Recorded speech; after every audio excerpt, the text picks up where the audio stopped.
Doing today? Hi, Abdul. Hello, sir. How are you? Excellent. How's it going on your side? I'm okay right now. I just bring the car to the shop. Oh, you did? What car is it, if I may ask? It is had a problem with the I have a Prius, just a light turn on for ABS Okay. system. Yeah. And how many trips have you done so far? I crossed 1 grand. Oh, you did? You're over 1,000. Wow. That's cool. So you know LA inside and out, right? Kind of. Because I was a cab driver for Yellow Cab for 3 years. Oh, In that's and out. Yeah. oh, that's fantastic. I always love it when I hear that the cab drivers switched over to Uber. Money-wise, can you compare the two, or is it a whole different ball game? There's a whole different thing. But this is more like what you call. I have more availability. Like over there, I have, if I work or not, I still have to pay the lease, like $700 a week or $450 if I do keep the cab for 12 hours. Really? So this is I can drive whenever I want. That's So I can fantastic. choose them. Yes. And what type of plan did you choose for the Prius? I mean, what did you buy it, or did you lease it, or did you rent it? I bought it, but right now I'm planning to change to something different. Okay, so you pretty much sounds like you're pretty much done in the UberX, and you want to step it up a little bit, right? Yes. Excellent. And if I may ask, where do you start from? Like, where do you start your day? From which city or neighborhood? I live in Koreatown. I mostly start from there, and I started most of the times of the day in the morning, like 6 o'clock or 7 o'clock. Perfect. I actually ended my day in Koreatown yesterday. My last trip was in Koreatown, so yeah, I know it well. So yeah, I mean, the ones that I could suggest, here's the problem with LA. If you ever go down to, like, I don't know if you've ever been down to Westwood on their office. It's by Westwood and Santa Monica. Yes. I went over like one time. Okay, so I mean they've come a long way. They've improved that office a lot. It's very busy, but the one thing is, when you go to them and tell them that you want to more or less switch categories, I would say the main thing is that you at least get into a minimum of 2 categories. Now the Uber SUV, okay, that's the category I drive in, and I also drive an Uber Luxury. But I can tell you what, I don't make anywhere as close as the money that I'm making in SUV versus luxury. Luxury still seems to be either a little bit too overpriced, or I don't know. There's just something about luxury which, I do it once in a while. I'll take the car out on Oscars, Grammys, Emmys, the big days. You know those days, right? Sure. But the SUV division, the problem there is that they are closing up that division. So there are no openings in Orange County and LA for SUV. So that poses a big problem. May I ask you a question? Yes, absolutely. I was planning to move to the Bay Area side because the other business I have with my brother is a security business. Okay. And how is business over there if I move there? Well, San Francisco, I mean, I've been up there a few times because the head office is up there, but it's super busy. I mean, that was the first city. Again, it's fairly much saturated. I doubt, I mean, I could find out for you, but I doubt that they're taking on additional SUV drivers. But, there's a lot of money in San Francisco, and there's a lot of money in Los Angeles. So that category, you do well, especially, if you start off your day in Calabasas or Thousand Oaks and you drive all the way through to the airport in the morning. I mean, you can start your day off on $160 easily, With the SUV? Yeah, from Thousand Oaks, I have a lot of regulars in Calabasas or Hidden Hills. I'll start off with an SUV through to LAX in the morning. I'll get 2 runs in, and I'm over the $300 mark by 9:30, 10 o'clock. That's a good deal, yes. Yeah, and I mean, there's a lot of wealthy people out there that don't hesitate. They put it on a business cost, so that they go to the airport because they got to fly out for business. But it's very, very difficult getting into SUV. The other thing is there are some openings with SUV, but they capitalize on the fact that the market is closed. They rent out these SUVs for ridiculous amounts. I mean, you're talking $700 to $1,000 per week, which is insane. It's not even worth it, right? Yeah, that's what I was checking online on a Craigslist the other day. Yeah, they're capitalizing on the fact that that market is closed. I haven't raised the price for my drivers, but our lease is $500 a week, and these guys are consistently coming in at $1,500 to $2,500 per week. In fact, we have competitions. The guy who gets the highest amount per week gets, an additional $200. But, and I keep it at $500, which is very, very low compared to some of the others. But I've heard very common $650, $900, even $1,000 for an Escalade, right? But so, yeah, I mean, I would go into Westwood and try and negotiate with them. I mean, you have an impressive record. You have 1,000 trips. And that they will tell you is to escalate it up to management. That means when you're dealing with support, you just keep on escalating it up. You want to speak to a manager. You either want to switch. I always tell the people, play the companies up. If you mention Lyft to Uber, you can see their body language. They cringe, right? If you mention Uber to Lyft, they cringe. Okay. So, I say, what, I really want to step up the game. I want to get an SUV. I don't really want to switch to Lyft, but I will if I have to. I need you guys to accommodate me. And then you push them up, escalate it up the managerial ladder. And then you soon get some really good answers, but you can't give up. You can't just, when they go back and say, issue resolved, you say, no, it's not resolved yet. I need to speak to management. So there is a specific way, Abdul, how you can escalate it up. I think you should do that. But, otherwise, the only other suggestion I would do is if you get into black, black interior, black exterior, or you get into XL. XL is a very, very busy category. Very busy.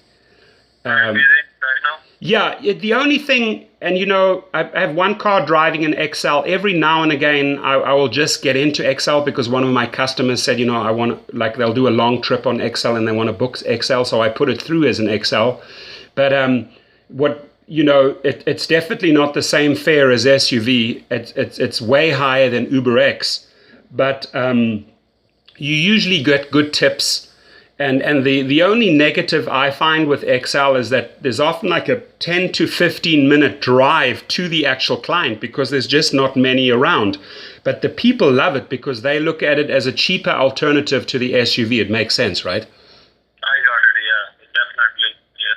So even if you on Malibu on a Saturday afternoon and in summer, it's a hot day, you are going to take a big group all the way through to Santa Monica or Pacific Palisades or to Hollywood, in an XL. A lot of these youngsters get together and book XLs. A lot of family book XLs. A lot of airport trips are done XL. So that wouldn't be a problem getting into that. And then maybe a second category, maybe you could get a black interior, black exterior and ask them if they could put you in black and XL. That would be a very easy way to get in the game with very little costs. You don't have to, your commercial license and all of that. I mean, those usually add up if you go the luxury or the SUV route. Those are expensive, those insurances and the TCP license. It's a lot of additional money.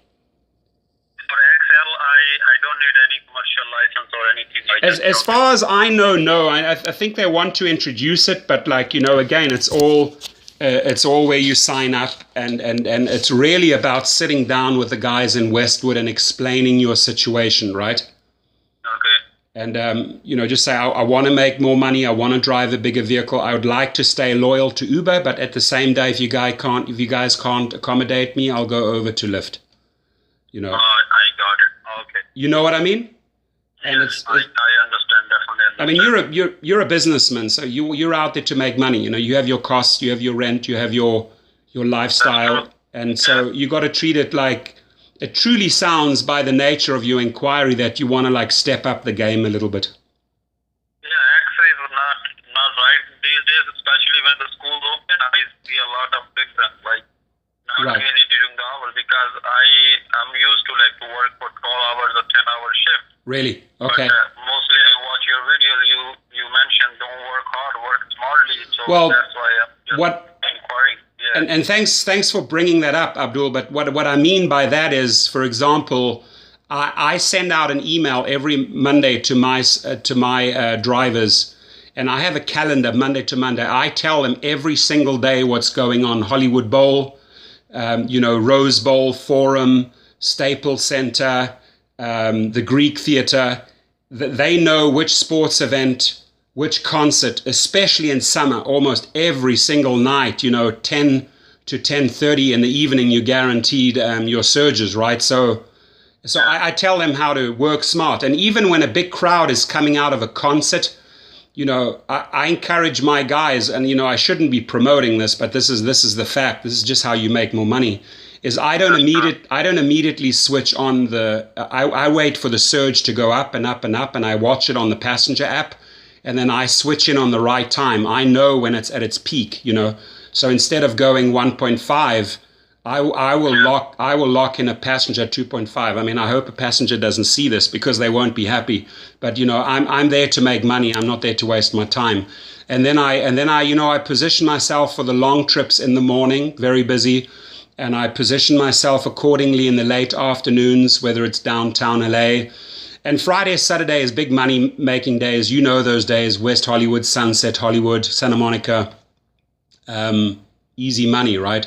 But I think, working smart with concerts, working smart with sports events and surges, like I will always compare my figures to any of the other guys every week, and I really don't do as many hours. I do way less. And then what I also do, Abdul, is I have a business card. So let's say you have a business card with your face and your email and your text on, so then they can recognize you. I promote the long trips. I tell the guys if they take a long trip, you'll give them a little bit of a break. Like if I'm taking a $140 trip and the guy's booking me again and texts me 2 hours in advance, I go pick him up. He puts the trip through. I accept it. I'm not circumventing Uber. Uber is making the money, and I'm just working smart on those long trips. If it's $140, I'll give the guy $20 back right at the airport cash. So I always carry cash on me. And I promote the big days. I promote Emmys, Oscars, Grammys, and I let them pay. I tell them there's a premium on those days. So, I mean, Grammys for me the other day was about $1,400 in one day. Wow. But it was a long day. It was 10 o'clock in the morning, right through till 2 o'clock at night, right? But it was worth it. New Year's Eve for me was. Yeah, that's true. New Year's Eve for me was just under $1,900. The weekend in Coachella, hitting all the surges, Friday, Saturday, Sunday, that was $3,900, Wow. And that included a trip up for $300 and a trip back for $450, but you just, I started advertising it on Craigslist. I say, anybody or a big group of people need to go up to Coachella, I'm ready for you, So yeah, that's what I mean by working smart. I understand. Cool.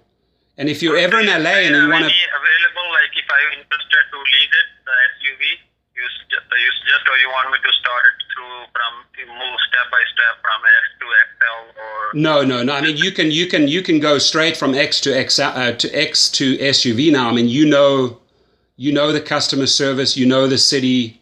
It's just I don't recommend people start off right away with SUV. No, I recommend they do a little bit of time at least in X or XL, and then they can step it up. But I mean, I can listen around if there are any good rates right now. I mean, I have phenomenal drivers putting in big hours. There's big incentives, and collectively the group does very, very well. But I can always speak to some of the other guys and see if they maybe have an opening. But again, you need to get a car at a decent rate. You can't pay these what I call like suicide rates of $1,000 a week. You're just not going to make money. Yeah, that's too much. Yeah, that's too much. Right. So yeah, and if you ever like, in the city and you have a free 30 minutes or so, say you could just text me and say, hey, I'm in Hollywood. Are you close by? If I'm close by, we can get together and just, I can show you some numbers, show you. And the other thing is I also encourage you to do a little bit of social media, YouTube. I mean, you make really good money through referrals. You really do. Sure, definitely. I will love to sit together so I can learn more. Perfect. Cool. Awesome. Sure, thank you. Yeah, and if there's any other questions I haven't answered, if you could just text me or email me, or we could just set a date and we can just get together. No problem at all. Sure. Thank you so much. I really appreciate your time, sir. Thank you for calling. I appreciate it. Have a good day, Abdul. Bye-bye. Bye. Thank you. Bye. So what a nice gentleman. Spoke to Abdul there, and he's clocked 1,000 trips. Congratulations, brother. He's done 1,000 trips with UberX in LA, in my city. And yeah, I've driven that category, so I know exactly what he's talking about. Very, very busy. But, he's putting in 10 to 12 hour days. And yes, he is making money, at the end of the day, after 12 hours, he's got a good amount. But can you imagine the guy puts in 10 or 12 hours in Select or Black or SUV? Now, I'm repeating myself here, but SUV in LA, it's closed. It's hard to get in. And these guys that are leasing out cars or Escalades or Suburbans at $700 to $1,000 per week, I mean, those are just suicide rates. I wouldn't drive for $1,000 a week in a fancy Escalade because I got to cover the 1,000. Okay, imagine you're sick for a few days, or you want to go on holiday, or something happens, and you just don't get to drive that week, right? Like if I want to go to Hawaii, let's say when I was in Hawaii a few weeks ago, let's say I had committed to an Escalade at 1,000. I'm gone for a week, and I still owe that 1,000 on top of my flight, on top of my hotel fees. That's an expensive little outing. So you guys, you got to think smart here, and not say think smart. I apologize for saying that, but work smart. And fit yourself in the right package. And I always encourage the people, don't just sign up immediately, sign a lease, sign a rental. Go and shop around. This guy's on Craigslist. He's smart. Abdul's going out there and shopping around. But sounds like he's ready. I wish him well on the way. And I look forward to having lunch with him when I see him in the city in LA, big city. And again, congrats on those 1,000 trips, sir. Have a great one.